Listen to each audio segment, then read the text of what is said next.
Hello, everyone. Thank you so much for joining us for our annual HIV Cure Summit here in San Francisco. We're really very excited to talk to you about some of the work that's going to be going on. So you've heard the great news that the Institute is being established here in San Francisco, not only with UCSF, but the partners at the Gladstone Institutes and the Blood Systems Research Institute.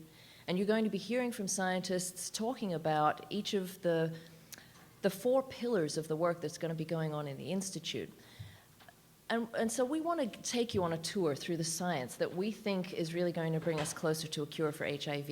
And we're aware, though, that in terms of the audience in this room right now, there are some people who are scientists who are very, very familiar with some of the cure research going on, and some of this may not be new to you. But the way we see our summits is really an opportunity for us to bring science to people who are living with HIV, who may not get an opportunity to go to conferences all the time and hear all of the latest scientific details.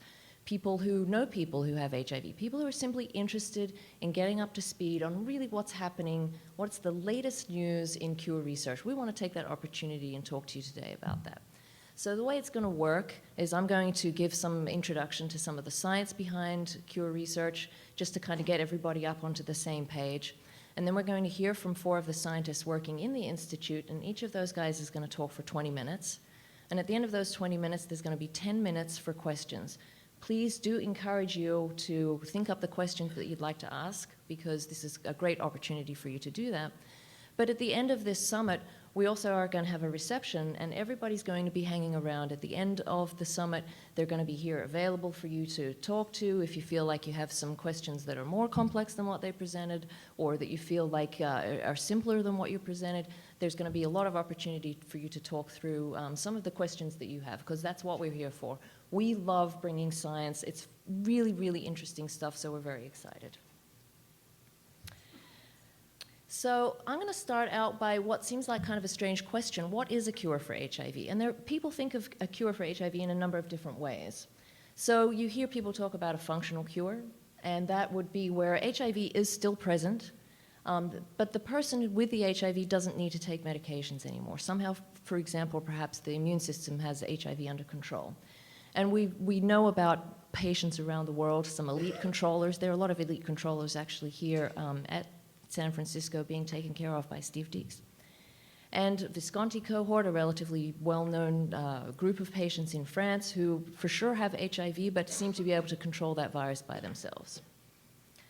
We also hear about a sterilizing cure, and that's where HIV is eliminated. And to the best of our knowledge, that's what's happened in the Berlin patient, the Timothy Brown. And we hear about remission. This is a term that cure scientists are using more and more often lately, and that is, we're not actually sure necessarily whether or not the HIV is still present. The person's not taking medications, but it may only be for a circumscribed period of time. It may only be a couple of months or a couple of years, and then maybe the HIV comes back and the person needs to start taking medication again. And some pretty famous examples of this are the Boston patients, patients who received transplants, who looked to be HIV-free for 3 months and 8 months, but then, lo and behold, their HIV did come back. Interestingly enough, although they're the Boston patients, they were being taken care of by a guy who moved to San Francisco, who's in our audience today, Dr. Tim Henrich. And the Mississippi child, who was actually looked to be free of HIV for over 2 years, which is unprecedented, really very unexpected, and yet that HIV did come back. So a functional cure is something that doctors and economists like a lot. Doctors like it because it means the person's not taking medications, which means it reduces the risk of side effects, for example. Economists like it because if you're not taking meds, those meds don't cost money. So that's a great type of a cure for those people. If you do a survey of people living with HIV, what they want is a sterilizing cure. They want the HIV to be gone. They want to know that they don't have HIV in their bodies anymore. They want to know that they're not going to transmit it to anybody else. And yet, remission seems like perhaps that might be the most achievable. So we have these different types of cure underlying all of this. So antiretroviral therapy does not cure HIV, and you're wondering, why am I showing you a picture of a lawn? So that lawn looks very well manicured, very well under control, and the reason for that is because there's a guy mowing it, and he's keeping that under good control. And the analogy I'm going to be using today is That's like the antiretroviral therapy. As long as you have the guy on the lawnmower, he's keeping all of that virus under control. You can see that it's still there, but he's keeping it very well under control. And we these days think of undetectable viral load as achieving less than 50 copies of the virus per milliliter of blood, perhaps even less than 20, depending on where you're getting your care. Undetectable doesn't mean that it's gone, though. It just means that that lawnmower, the antiretroviral therapy, is keeping things under control. The problem is, what happens when you take the lawnmower away? This is what happens. You get this uncontrolled outgrowth of the virus, and to such an extent that what might happen is you need to come in with a really hefty lawnmower to get it back under control. And therefore, therapy needs to be taken lifelong. We need to have a cure if we want to abolish this need for lifelong therapy. So, why doesn't antiretroviral therapy cure HIV? What we have up here is the detectable virus. What we're looking at here is the weeds growing up, the detectable virus that we can find in a person's blood when they go to their doctor. But we know that that's actually coming from the reservoir virus that's underneath there. It's like the roots of the weeds underneath there. And this is what the barrier to a cure is, because it doesn't matter how much mowing you do, it's not touching the roots. That reservoir is still there. So the challenge is, how do you work out what's going down here? How do you know what's happening in those reservoirs if all you can see is what's up there? And that's really kind of a lot of the challenges of trying to find a cure for HIV. So the scientific community understands that there are these 4 barriers, right? We need to understand where are these reservoirs. Remember, we're looking at this from the top. We can't directly see them. We need to understand how do those reservoirs come to be there and how do they persist.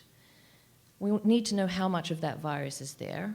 And obviously, ultimately, we want to be able to eliminate those reservoirs. And that's what this institute is going to do. We're going to hold them to that. So,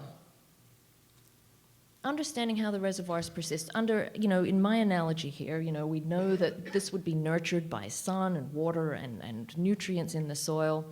And the virus needs those kinds, not like this, but also has ingredients that it needs to persist. So we want to understand what those are, and we want to understand how we might take those away so that those weeds, that reservoir virus, can no longer thrive. Dr. Warner Green is going to be in charge of these efforts. And he's going to be talking a lot about the innate immune system versus the adaptive immune system. And it's worth spending a minute or two on this because most of what you hear about in the immune system is about adaptive immunity. So let me just point out one key difference between these. Innate immunity here and adaptive immunity here. You can see innate immunity kicks in within minutes or hours of an infection, and adaptive immunity happens days or weeks later. And, let's look at this. The antibodies pop up maybe around day 7. And that's actually why you can't, if you've had a sexual encounter that you think maybe you acquired HIV, you can't go to the doctor the next day and get that HIV test because the antibodies haven't popped up yet. It takes at least a week, several weeks, for those antibodies to be detectable by your HIV test. So you have your innate immunity that happens very soon after infection. And I want to talk a little bit about innate immunity because it's actually kind of like the Rodney Dangerfield of the immune system. It hasn't had a lot of respect up until now. People mainly talk about adaptive immunity. Innate immunity is really an incredibly powerful arm of the immune system, and the Institute wants to harness a lot of what the innate immune system does.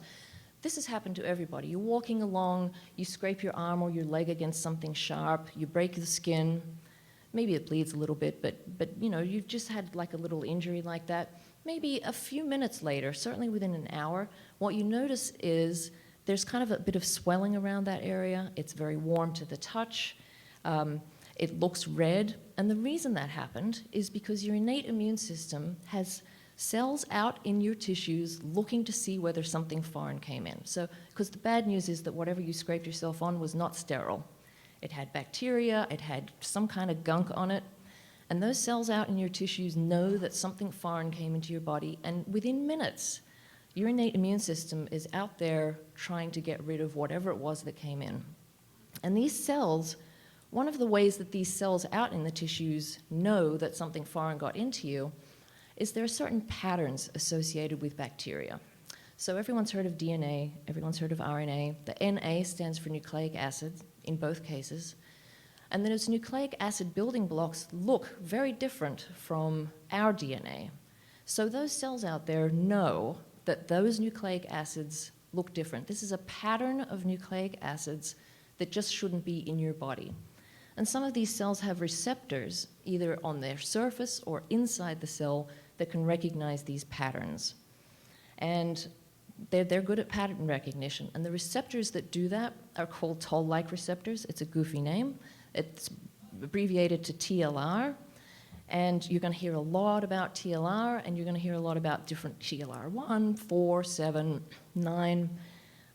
These are receptors that specialize in recognizing that something foreign has gotten into you, and they can react very fast. And the Institute is interested in harnessing what happens downstream from that, because once that signaling happens, very toxic and very potent killing effects happen. And that's what the Institute wants to take advantage of. They also do, though, want to take advantage of the antibodies. Let's harness the adaptive immune system as well, because antibodies are very good at killing the virus. How are we going to chart where the locations are of these reservoirs? We want to know that because we want to take a very focused, targeted approach at killing them. We want to do as little damage to the surrounding area as possible. We just want to kill those reservoirs. Dr. Mike McCune is going to be in charge of those efforts, and literally looking at anatomic locations around the body. And we have here blood versus a series of different tissues. There's a lot of emerging evidence that what happens in the blood is not what happens in tissues. And he's going to be talking a lot more about that. Even within a particular anatomic location in your body, there are different types of cells. So is the virus in a cell that's over here, or is it in a cell that's over here? And he's going to be talking about these particular types of cells that are found within these tissues. And after all of that, which people? Does it depend on what type of person you are? Whether you started early after you became infected versus later, by which I mean taking antiretroviral therapy. Was it a few weeks after you became infected or a few years? Is it, are you less than 50 years old or over 50 years old? Our immune system, the function does change with time. Are you a man or a woman? Those things might make a difference, and Dr. McCune and his team are going to be looking at that. How much reservoir virus is there? We want to know that for a couple of reasons. We want to know what are we up against, and we also want to know how close are we to zero. So literally, we need to know where you started and then see if you're getting closer to your goal. Dr. Satish Pillai and his team are going to be in charge of those efforts. They want to know how big is the reservoir and how do we know when it's gone. Those are really the fundamental questions. There are a couple of really cool technologies that their team is using. I just wanted to highlight a couple of them here. This is work that was published earlier this year by some researchers in Atlanta. And they worked out how you could do a PET scan on a monkey to actually in real time visualize throughout the whole body, where are these reservoirs of virus? The really fun thing about adapting this for human use, that's what the San Francisco team wants to do, is you could bring a patient in, you could put them into the PET scanner. After you're done doing your PET scan, you take them out. You could sit that patient down and talk through with them exactly where is your virus and how much is in there. And that's the technology they want to adapt for use in humans. And another technology that was developed here in San Francisco, I'm actually going to leave Dr. Pillai to describe this. This is really a way to sort out reservoir cells from cells that are not reservoirs, and then characterize specifically what is special about the cells that harbor latent virus. Finally, we're going to be hearing from Dr. Steve Deeks. And just to give you kind of a sense of the context here, AIDS researchers are interested in three kind of big categories of ways that you might cure HIV. And one, that we're very familiar with is the Berlin patient, and that was really almost a gene therapy. It was a cell therapy intervention. And in my analogy again, it's like digging out all of this soil and replacing it with a whole new set of soil. And when you look at it in those terms, you can understand why that's really a very traumatic thing to do to a patient. It's the reason we can't do that to everybody. This is really a very risky operation that you're really only going to do for somebody who has no other options because they have cancer as well. But it seems to have worked for Timothy Brown. There's also vaccine. I talked about, can we work out ways to get the immune system to just keep the vaccine, to keep the virus under control? And the analogy here is, those black plastic sheets that you can put over the dirt, and they're supposed to stop the weeds from growing up. And really the analogy kind of holds here too, because that black plastic can fail. You know, if this weed is strong enough, it could punch a hole in that black plastic. And if it does, then your vaccine has failed, and it's no longer keeping that virus under control. And the final strategy is shock and kill. And this is one that's probably the most commonly pursued strategy in HIV cure research. And the idea here is to shock this virus. In my analogy here, we're giving the weeds some plant food. We want it to grow up because that's how we're going to see it up the top. Once it pops out up the top, we're there waiting with our weed killer to kill it. That's how it's supposed to work. Obviously, there are challenges. Our institute team is very good at working out how to overcome those challenges. And this is really the bulk of the strategy that's going to be pursued here. They're going to be harnessing innate and adaptive immunity. Remember those things that start within the first couple of minutes or hours after infection versus the immune response that happens after a number of days or weeks. They're going to be using these TLR drugs. I told you about those TLR receptors that recognize the patterns of different types of nucleic acids, something that's not supposed to be inside us, as well as antibodies. And they're going to be looking actually at a couple of really novel ways of using vaccines. I'll leave Steve to talk more about that. And that is really kind of the brief tour overview of the amfAR Institute. Really looking forward to getting the guys up here to talk through each of these elements. I think you're going to be really excited about it.